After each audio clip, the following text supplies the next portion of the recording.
Masa sekolah adalah masa di mana hal paling berat dari hidup kita cuma mikirin hari ini ada ulangan matematika dan juga fisika. Kalaupun bandel paling cuma bolak-balik ruang guru BK buat tanda tangan absen. Tapi rasanya kita bakal mikir 2 kali buat bandel ketika guru BK kita adalah bapak ini.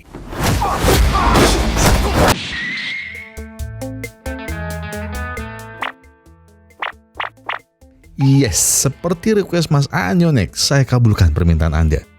Ya, di luar profil picture jenengan yang kemungkinan saru ya, saya kali ini akan menceritakan tentang perjalanan Donly yang terpaksa menjadi seorang guru honorer karena belum lama sebelum ini dia baru aja mukulin seniornya di gym tempatnya berlatih tinju. Kok aneh-aneh, beruang bajak tarung. Dikira Donly bakal gampang jadi guru BK pengganti. Namun ternyata sekolah tempatnya bekerja merupakan tempat yang sangat problematik. Atau lebih tepatnya, orang-orang di sekolah tempatnya bekerja menyimpan rahasia yang seharusnya tidak mereka rahasiakan. Penasaran? Jadi gini ceritanya.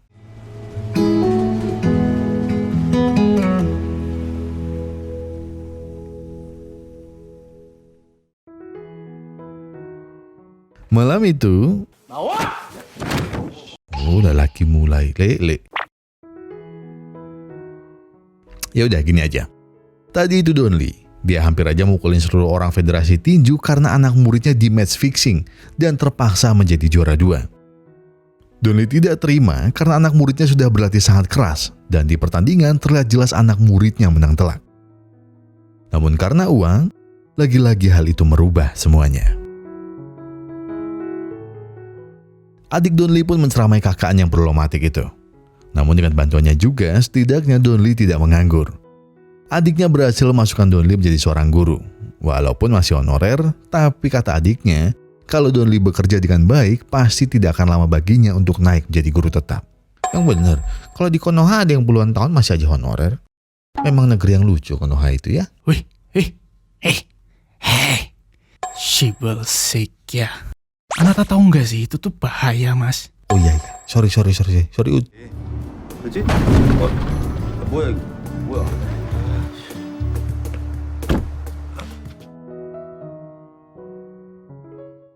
Donly pun meminta bantuan towing untuk menarik mobilnya yang pecah ban. Tapi mata Donly terganggu saat melihat selebaran orang hilang yang dicoret-coret sembarangan. Setelah itu, towingnya datang.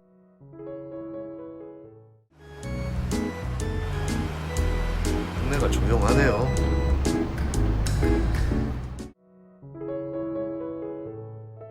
Donly pun sampai di sebuah kota kecil yang akan menjadi tempat tinggalnya selama dirinya mengajar.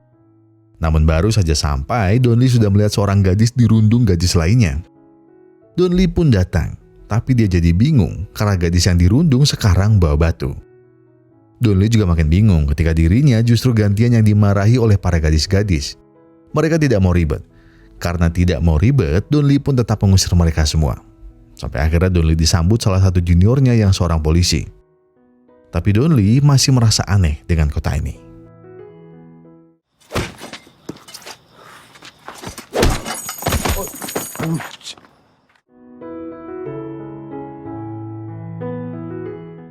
Tapi rasanya kecurigaan Donly memangnya benar. Malam itu dia melihat seorang wanita diseret masuk mobil dan Donly cuma bisa geleng-geleng. Besoknya Donly sedang diberikan pengarahan oleh kepala sekolah tempatnya nanti bekerja. Sebagai guru honorer, jelas tugas Donly akan merangkap banyak.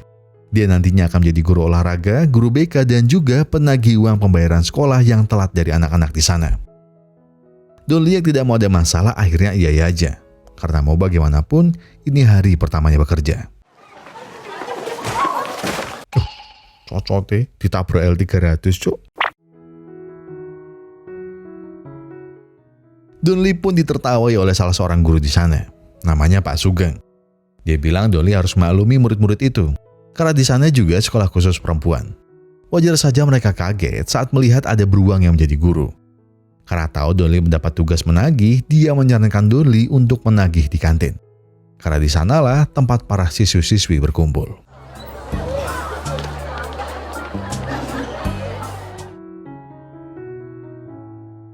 Jelas saja Donly kerepotan dan canggung.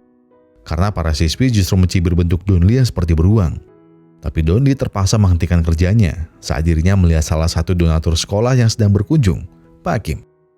Setelah itu, di sanalah dia tidak sengaja melihat gadis yang dirundung waktu pertama dia datang, yang juga ternyata salah satu siswi yang bermasalah dengan pembayaran.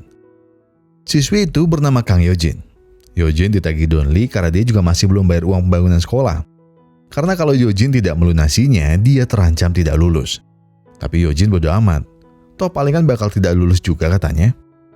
Don Lee yang mendengar kengeyelan Yojin pun akhirnya menyerah dan bertanya apakah Yojin mengenal Han So-yun.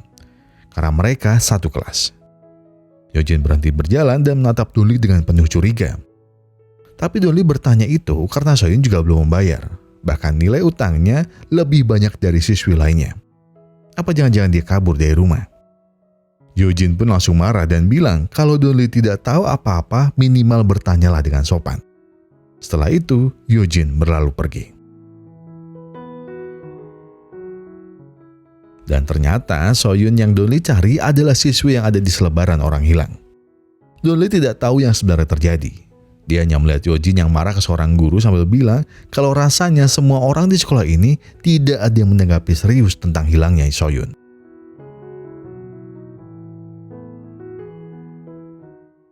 Keanehan itu terus saja Don Lee alami. Mulai dari dirinya yang melihat seorang pria masuk WC wanita dan juga Yojin yang manjat pagar buat bolos sekolah. Baru hari pertama batin Don Lee. Tapi Don Lee lebih kaget saat melihat Pak Sugeng yang keluar setelah membuang bom biologis di kloset.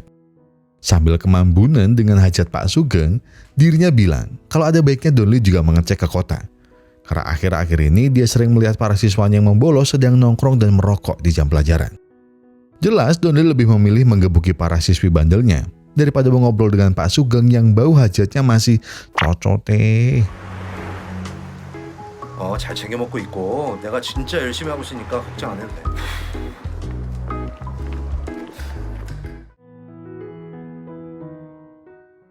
Dan sesampainya di sana, Don Lee langsung melakukan aksinya untuk mensuping para siswi-siswi nakal. Tapi, makan dulu sama main dulu.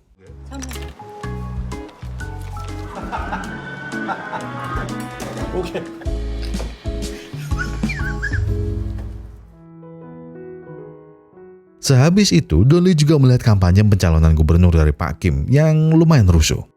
Karena tiba-tiba ada seorang pria mengamuk dan bilang kalau Pak Kim adalah seorang penipu dan pejabat korup. Namun pria tersebut langsung diamankan oleh security di sana. Iya, persis Konoha ini. Tapi mata Don Lee langsung berpaling saat melihat Yojin lewat di dekatnya dan terlihat memasuki sebuah karaokean. Don Lee segera masuk dan melihat Yojin yang sedang dihadang 3 pria. Tapi tiba-tiba Yojin kabur ke atas dan diikuti Don Lee dan juga 3 pria tadi. Seorang pria di sana menahan Yojin dengan kasar. Don Lee yang tak terima anak muridnya dikasari seperti itu langsung melabrak para pria tersebut. Sampai seorang pria cungkring muncul.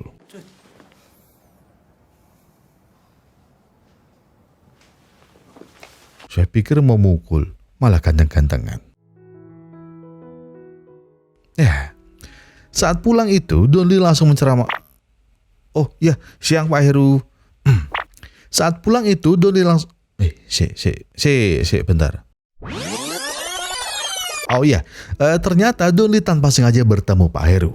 Tapi kali ini Pak Heru tidak menjadi guru, tapi menjadi seorang bos mafia di daerah sana. Heru adalah pemasok utama seluruh barang ilegal di kota tersebut. Tak ada barang haram yang tidak bisa dia suplai dan jangan kaget kalau polisi pun tunduk kepadanya. Tapi itu cerita untuk lain waktu. Sekarang, mari kita balik ke Don Lee. Don Lee segera menceramai Yojin karena kelakuannya itu bisa membahayakan dirinya. Tapi Yojin bersikukuh kalau dia bukan mau jadi LC, tapi justru ingin menanyakan orang-orang di sana soal So-yun. Don Lee yang bingung akhirnya diceritakan oleh Yojin. Yojin adalah satu-satunya teman So-yun selama bersekolah di sana. So-yun kehilangan kedua orang tuanya karena suatu insiden dan terpaksa hidup dengan neneknya yang sakit-sakitan juga. Yojin sendiri adalah seorang anak baru dari Seoul. Dia pindah ke sana bersama sang ibu semenjak ayahnya meninggal. Karena keterikatan rasa kehilangan itulah batin keduanya terhubung dan saling mengisi satu sama lain. Namun ada hal yang So-yun rahasiakan. Tapi Yojin tahu hal itu. Semenjak orang tuanya meninggal, So-yun terpaksa menjadi seorang LC di sebuah karaoke di sana. Tapi Yojin tahu, jauh di dalam batinnya, Soyun tidak mau melakukan ini. Dia terpaksa. Dan saat Soyun menghilang selama berhari-hari, pihak sekolah seolah tutup mulut. Bahkan polisi pun tidak bergerak sama sekali. Maka dari itulah, Yojin ngotot bergerak sendiri. Donli yang mendengar itu semua pun akhirnya luluh dan mencoba membantu. Mereka pun menanyakan salah seorang LC di sana. Tapi sama saja hasilnya. Mereka tidak tahu, atau lebih tepatnya, mereka dipaksa agar tidak tahu. Donli berniat mengantar Yojin pulang. Tapi Yojin meminta untuk berhenti tengah jalan. Dia tidak mau diantar sampai rumah karena bentuk Donli masih mencurigakan. Namun saat Donli sudah berlalu, tiba-tiba sebuah mobil mengikuti Yojin. Tapi beruntung, itu hanya perasaan buruk Yojin, dan mobil itu berlalu pergi. Tapi tiba-tiba,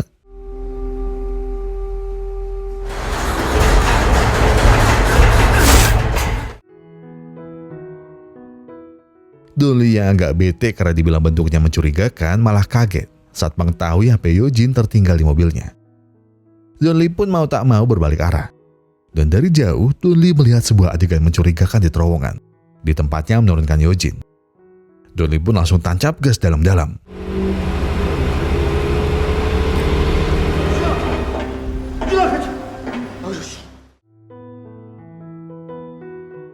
Beruntung, Yojin diselamatkan Donli. Saat di rumah sakit, Yojin yang sudah siuman lagi-lagi ngotot ke polisi. Apakah mereka tidak curiga dengan kejadian ini?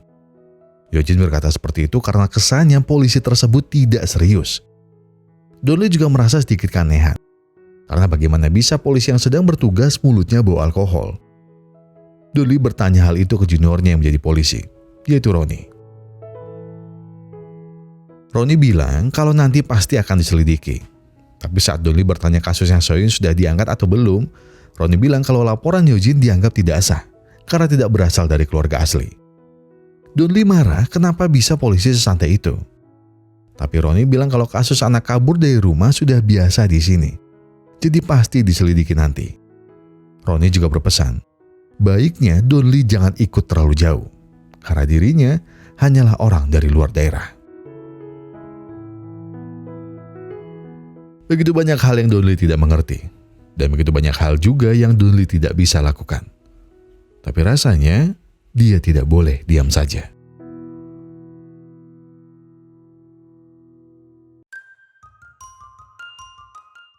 Esoknya, Donli mengantarkan sebuah surat ke Roni. Ternyata itu adalah surat berita kehilangan yang sudah disetujui oleh neneknya Soyun.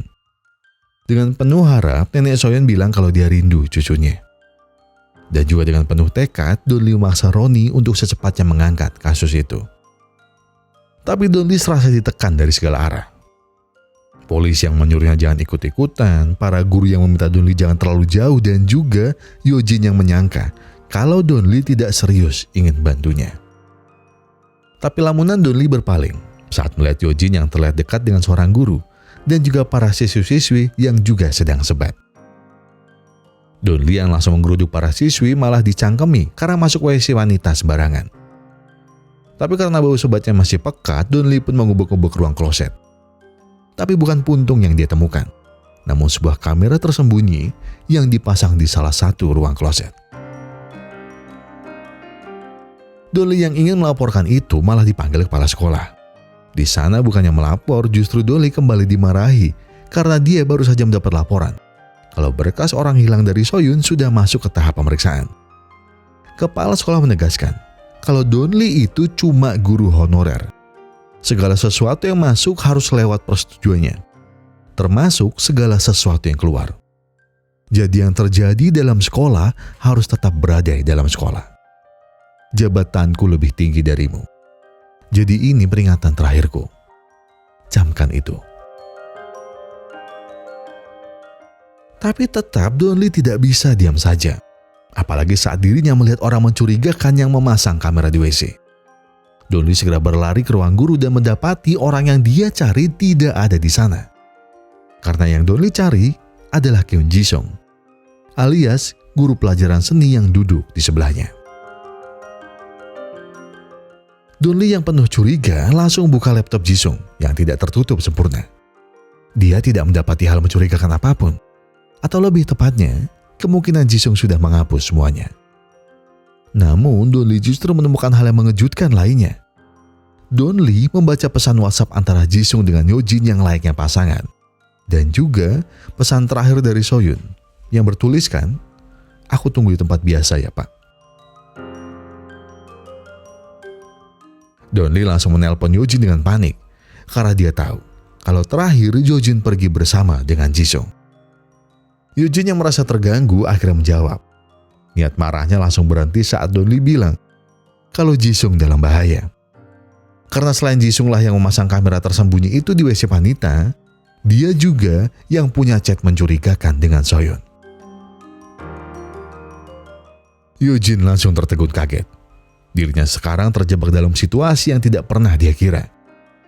Jisung yang melihat gelagat aneh dari Yojin coba mencairkan suasana. Tapi tentu saja hal itu tidak bisa.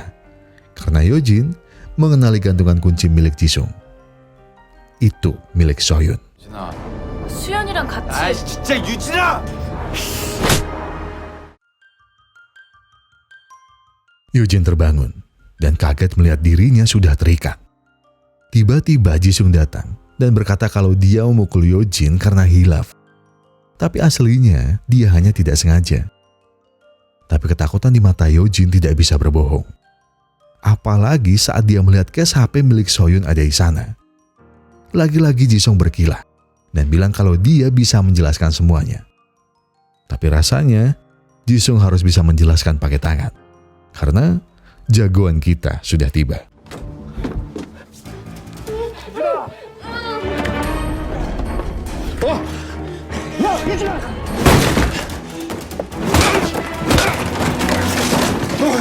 일로 와봐. 야!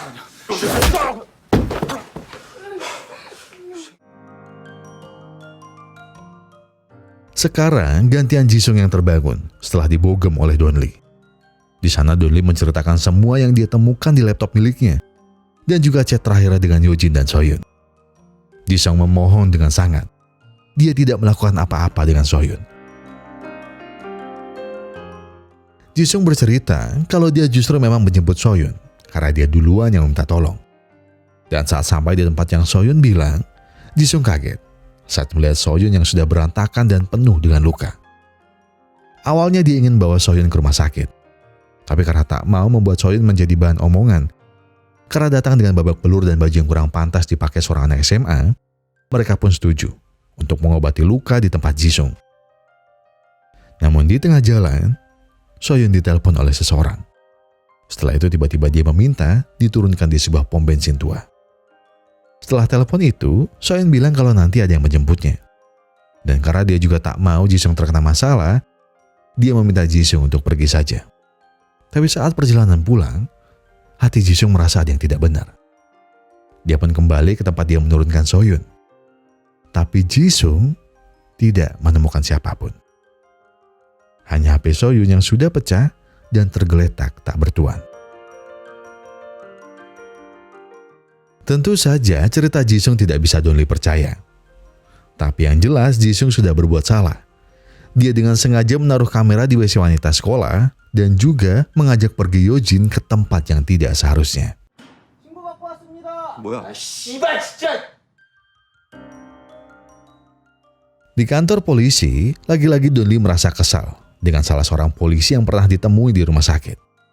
Rasanya aneh ketika sudah ada pelaku dan korbannya juga jelas, polisi masih belum menaikkan kasus salah satu muridnya yang hilang.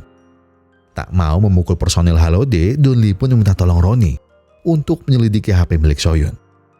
Namun lagi-lagi, Roni bilang kalau dia tidak bisa melakukan sejauh itu. Tapi Donli bersikukuh. Apakah salah jika seorang guru khawatir atas keselamatan anak muridnya? Biarpun dia hanya seorang guru baru dan honorer, dia merasa semua yang berjalan di kota ini lambat dan aneh. Atau lebih tepatnya, ada yang menyetir untuk segala hal yang terjadi di kota ini. Mendengar itu, Roni hanya menyuruh Donli untuk pulang. Tapi esok paginya, sebuah berita tersebar di internet. Semua guru geger. Mereka kaget kalau Pak Jisung yang kalem ternyata seorang penjahat.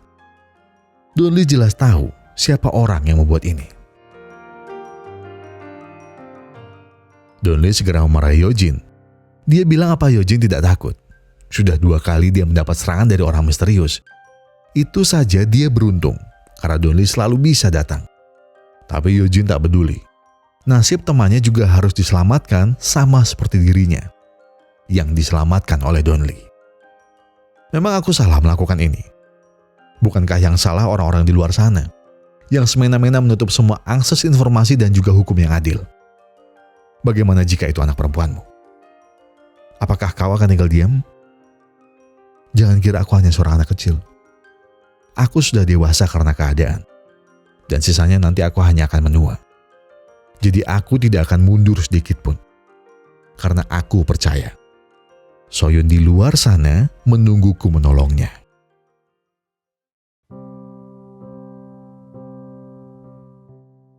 Dan apa yang Donli lakukan? Tidak ada. Karena secara tiba-tiba di hari yang sama, saat berita guru Jisung tersebar, Donli mendapat berita yang lebih mencengangkan. Dirinya dipecat dari sekolah dan yang memecat Donli, dia adalah Pak Kim, donatur terbesar tempat sekolahnya bekerja. Sejak pemecatan itu, Donli banyak berpikir. Bukan karena dirinya tidak mempunyai pekerjaan lagi. Tapi kenapa Pak Kim yang memecatnya? Kenapa bukan kepala sekolah congkak itu? Dan kenapa berita tentang penangkapan Jisung begitu cepat menghilang? Tapi tidak akan lama lagi, Donli akan mengetahui jawabannya. 동수야. 저기 코치님.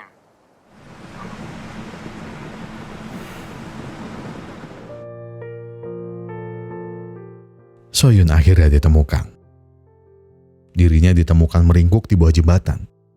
Dan sepertinya sudah berhari-hari dia berada di sana. Yojin yang datang dengan terburu-buru hanya melihat tatapan kosong dari Donli. Dan matanya langsung berubah arah. Saat melihat gelang persahabatannya dengan Soyun terpasang lengkap. Di lengan Soyun yang sudah mulai membiru.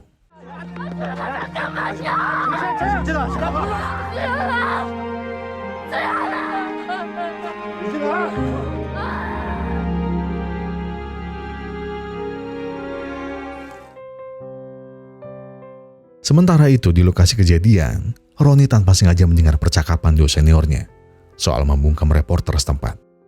Dan Roni semakin merasa bersalah. Sementara itu Donli dan Yojin yang masih syok pergi ke rumah sakit. Di hari yang sama juga, nenek Soyun kembali jatuh sakit. Neneknya hanya berkata maaf dan terima kasih. Yang terpenting, Soyun sudah ditemukan. Dan mereka hanya bisa diam. Setelahnya, Donli ditelepon oleh Roni. Roni memberitahu Donli kalau dirinya baru saja mendapat sebuah informasi setelah memeriksa sendiri HP milik Soyun yang disembunyikan oleh seniornya. Roni mencari semua informasi yang dia perlukan dan ditemukanlah chat dari Lesul, salah seorang LC di karaoke milik Heru yang ada di kota. Donli pun berterima kasih karena Roni sudah mau bantunya sampai senekat itu. Tapi Roni tidak tahu, dirinya sekarang menjadi incaran selanjutnya.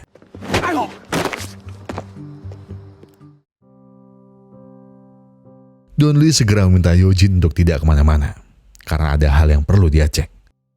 Dengan tatapan penuh harap, Yojin bilang, kalau Donli harus kembali. Dan Donli membalasnya dengan bilang, jangan khawatir. Donli yang sampai langsung mencari Lesul. Beruntung wanita yang pertama dia temui adalah Lesul. Namun Lesul langsung bilang kalau dia tidak tahu apa-apa. Tapi Donli balik menjawab dengan bilang kalau Soyun sudah meninggal. Lesul kaget mendengar itu semua.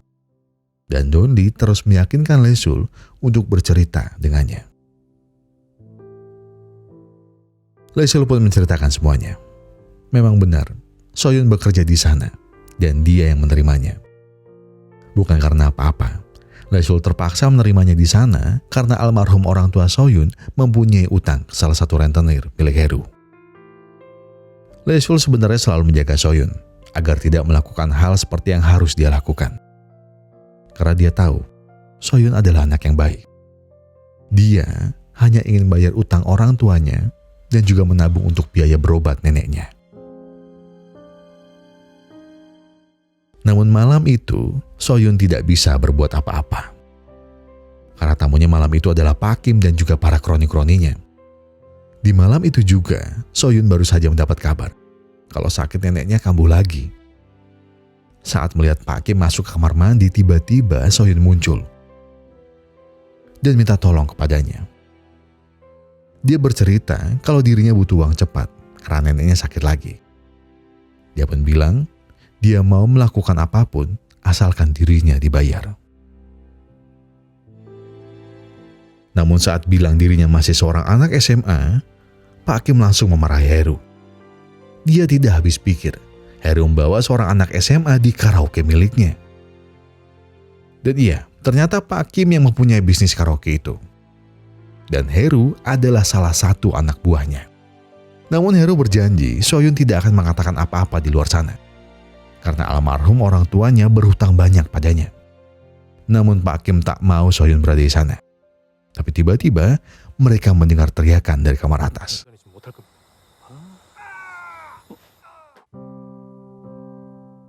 Ternyata Soyun kabur setelah melayani salah satu kroni Pak Kim dengan buruk. Malam yang buruk bagi Heru. Dan Lesul pun terpaksa mengiyakan permintaan Heru untuk bertanya di mana Soyun sekarang lewat WhatsApp. Dan itulah terakhir kalinya dirinya mengabari Soyun. Dan yang tahu selanjutnya setelah itu semua adalah Heru. Setelah mendengar ceritanya, kebetulan sekali Heru sedang lewat dengan para anak buahnya yang bersiap entah untuk apa. Dolly bertanya dengan nada agak tinggi ke Heru. Tapi justru pertanyaannya dibalas dengan pukulan telak ke kepala Donli. Tapi itu semua kesalahan besar, karena yang mereka pukul adalah Donli. Jangankan mafia, alien pun pernah ditampar bapak-bapak ini.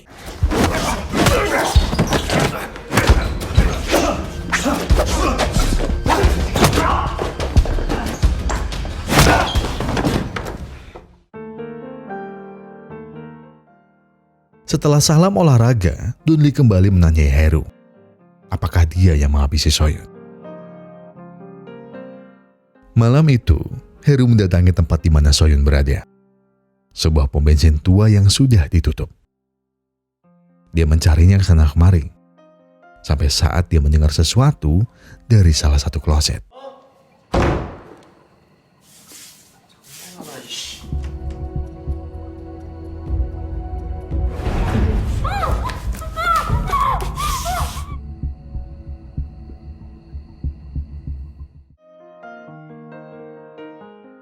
Dan itu adalah Jisung lagi. Ternyata memang benar, Jisung telah berbohong. Namun yang mengagetkan, Jisung adalah putra dari Pak Kim. Pak Kim juga pergi ke sana.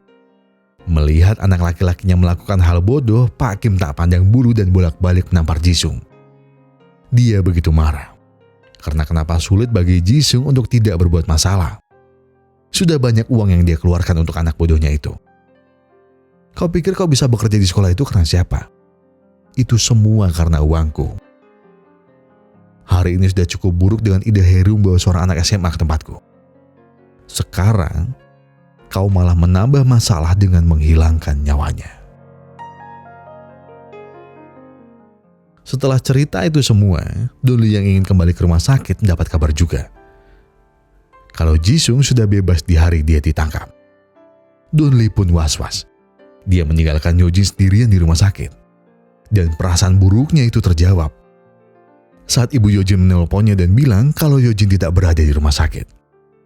Dengan amarah di kepalanya, Donli tahu kemana dia harus mencari Yojin. Donli buru-buru menuju rumah Jisung dan membuka semua pintu yang bisa dibuka. Sampai saat dia menarik sebuah lukisan besar, dia menemukan sebuah ruangan rahasia yang terkunci. Donli mencoba membuka sekuat tenaga. Tapi saat pintu terbuka, itu hanya sebuah ruang foto dengan gambar-gambar aneh. Tapi Donli membaca sesuatu dari foto aneh itu. Itu adalah sebuah potongan foto yang berisi Pak Kim, almarhum istrinya, dan juga Jisung kecil. Dan di sanalah Donli menemukan sebuah alamat. Sementara itu, Yojin kembali terbangun dari pingsannya. Dia berada di sebuah ruangan aneh yang juga sudah ada Jisung di sana. Layaknya psikopat yang merasa tidak ada yang salah, Jisung mendekati Yojin dan bilang kalau Yojin tidak perlu takut. Justru dia membawa Yojin ke ruang pribadinya itu untuk melindungi Yojin. Melindunginya dari kehidupan yang tidak jelas ini, melindungi dari dunia yang keparat ini, dan melindunginya dari siapapun yang menyukainya. Karena aku mencintaimu. Tapi tiba-tiba suara pintu dibuka paksa terdengar. Jisung langsung menarik Yojin dan menyembunyikannya di lemari. Dan tiba-tiba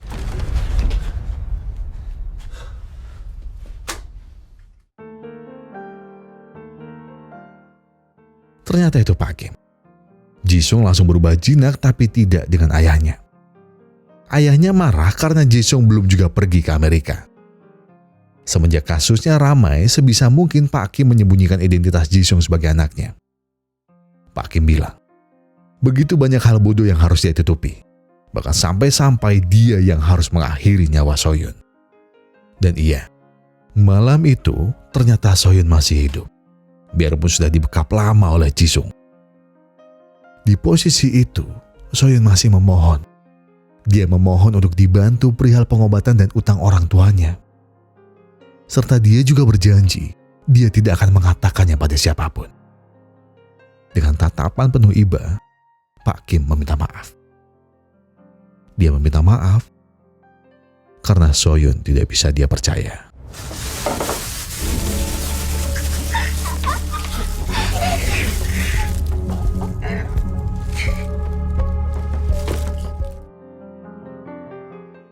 Pak Kim kembali naik pitam saat Jisung bilang kalau bukankah yang penting orang-orang mengira dirinya mengambil nyawanya sendiri.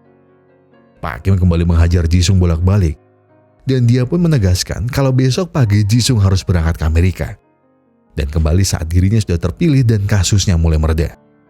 Kemudian dia berlalu pergi. Seperti tidak terjadi apa-apa, Jisung kembali manggil nama Yojin dan memintanya keluar dari lemari. Tapi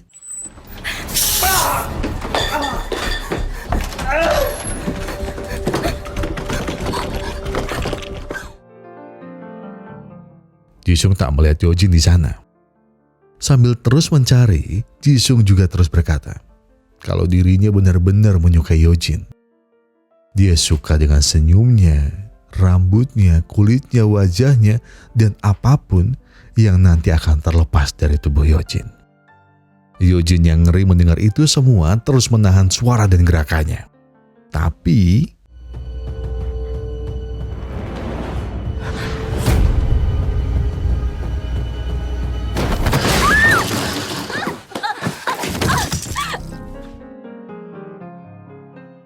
tinggal sedikit lagi Jisung bisa melengkapi cintanya. Tapi dari jauh, dia mendengar suara orang memanggil Yojin. Ternyata itu Donli yang sudah sampai sana. Dia kaget saat melihat Yojin dengan keadaan begitu parah. Dan tiba-tiba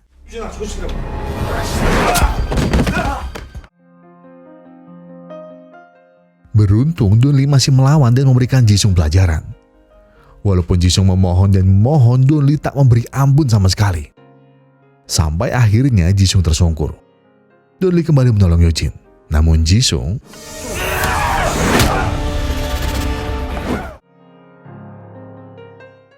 Donli hampir tumbang.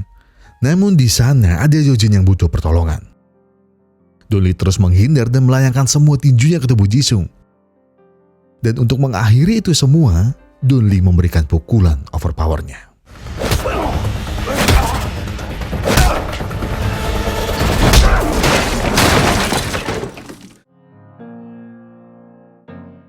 Donli langsung buru-buru membawa Yojin yang terus kehabisan darah. Namun kondisi Donli sendiri juga setengah sadar, tapi terus dia tahan. Dengan pandangan yang mulai buyar, Donli masih tetap menyuruh Yojin untuk terus sadar. Donli sudah tak peduli seberapa cepat dia membawa mobil. Yang ada dalam pikirannya, muridnya harus selamat.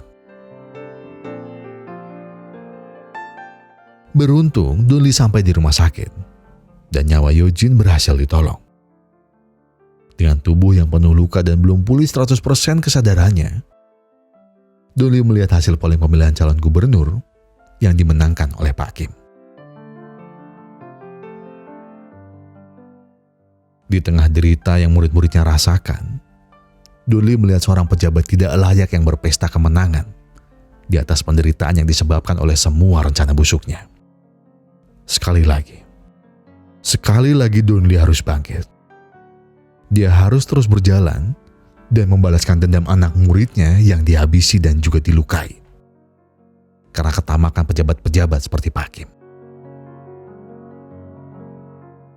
Donli dengan tergopoh-gopoh keluar dari mobilnya. Anak buah Pak Kim mencoba menahannya tapi tidak bisa. Sampai saat Pak Kim tinggal sejengkal depan matanya, Pak Kim terus mengancam Donli. Tapi Donli tidak mundur. Sekali tekadnya sudah bulat, jangankan penjahat, pejabat korup pun berani dia sikat.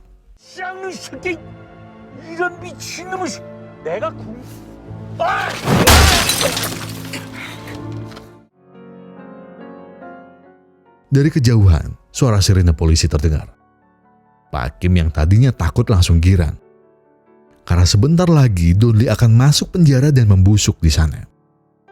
Namun yang mengagetkan Pak Kim, polisi yang datang bukan polisi lokal, melainkan polisi Seoul bersama dengan Roni yang langsung menangkap Pak Kim. Setelah semua kejadian itu, Pak Kim, Jisung dan semua kroni-kroninya terbukti melakukan penyuapan dan juga pembunuhan berencana. Pak Kim berhasil ditangkap setelah Roni bisa melapor ke kepolisian pusat dan langsung mendapat respon cepat. Para seniornya yang disuap pun juga ditangkap dan dijatuhi hukuman berlapis.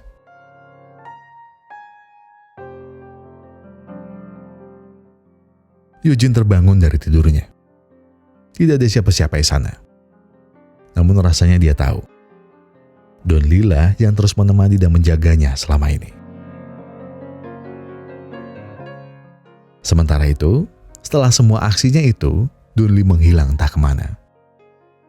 Tapi menurut kabar burung Lek Bagong, Donli buka sebuah kedai kecil di pinggiran kota. Dirinya hidup bahagia dan bisa tidur dengan tenang. Cok, ngawur iki endingnya. Donli memang cuma seorang guru honorer. Bahkan dia belum bekerja lama di sekolah itu. Namun dari perjalanan hidupnya yang penuh dengan kegagalan dan rasa sakit, rasa tanggung jawab muncul dengan sendirinya. Saat dia melihat murid-murid asuhannya berada dalam masalah, dia tidak mau melihat murid-muridnya harus merasakan sakit yang sama dengan dirinya. Dan Donli bertanggung jawab akan hal itu dan berhasil membayarnya dengan tuntas. Karena menjalankan tanggung jawab memang bukan perkara mudah. Namun kita harus tetap menjalankannya. Tanggung jawab merupakan bagian yang tidak terpisahkan dan harus tertanam dalam diri setiap orang. Bahkan semakin dewasa seseorang, tanggung jawab pun juga semakin kompleks. Dan pada kenyataannya, tidak semua orang mampu melakukan apa yang menjadi tanggung jawab dalam kehidupannya. Kendati demikian, penting untuk mempunyai jiwa yang bertanggung jawab dalam hal apapun. Maka karena itulah, kedewasaan tidak datang dengan bertambahnya usia. Karena kedewasaan bermula dengan sikap menerima tanggung jawab. Saya Gogo dan segenap tim Pusra Epic Glory mengucapkan terima kasih. Terima kasih buat yang sudah nonton sampai habis. Terima kasih buat yang sudah memberikan like. Terima kasih buat yang sudah memberikan komen. Terima kasih buat yang sudah subscribe. Dan juga terima kasih buat yang sudah memencet tombol thanks ya. Terima kasih dan terima kasih. Karena apapun yang kalian lakukan untuk channel ini, itu sudah membantu channel ini berkembang ke arah yang lebih baik. Dan iya, saya juga mau ngingetin, kalau kita punya beberapa sosial media yang akan segera aktif. Berita besar ini. Jadi kami punya Instagram, kami punya TikTok, dan kami juga punya Facebook. Ya memang tidak langsung semua, cuma ya akan di situ. Jadi ya terima kasih sekali lagi, semoga lancar. Dan untuk penutup saya mau ngingetin ke kalian, kalau kalian lagi ada masalah dan itu berat banget, udah tenang dulu ya. Ambil waktu buat diri kalian. Gak ada yang maksa buat buru-buru kok. Yang tenang, tarik napas, buang, tenggak kopinya, ambil koreknya dan sebatin aja dulu. Our hearts beat to the city streets. We began to feel the fire. We rise like tall buildings as the chemicals they take us higher. The night's young and it's just begun as she puts her hand in mine.